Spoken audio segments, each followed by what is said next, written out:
Guys, today we're going to be making a paper airplane with two YouTube logos in the sides.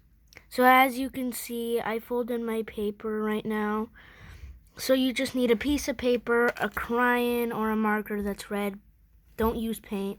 Or if you want to see how it looks like, you could try it.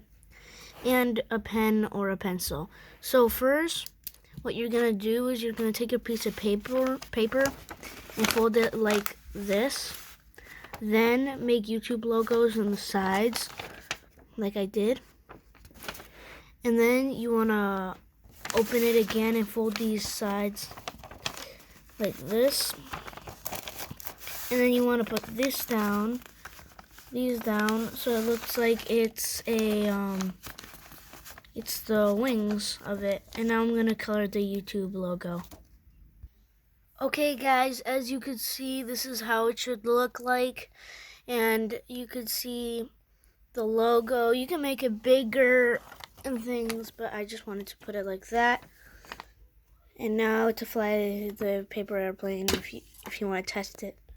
So thank you guys. I hope you enjoyed this video, and don't forget to like and subscribe.